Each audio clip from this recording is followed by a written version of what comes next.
You're watching how Leap lets hide and unhide locked chats on WhatsApp. First, you must enable chat lock. Open the chat, tap the contact's name, and select chat lock. Choose to hide the chat from the chat list. To view a hidden locked chat, scroll to the bottom of your chat list. Tap Locked Chats. You'll be prompted to authenticate. With your device passcode or biometrics, the hidden chat will appear.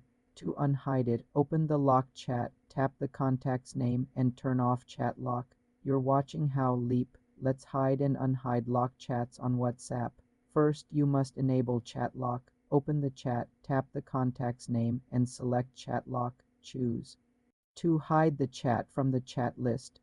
To view a hidden locked chat, scroll to the bottom of your chat list. Tap Locked Chats. You'll be prompted to authenticate with your device passcode or biometrics. The hidden chat will appear. To unhide it, open the locked chat, tap the contact's name, and turn off chat lock.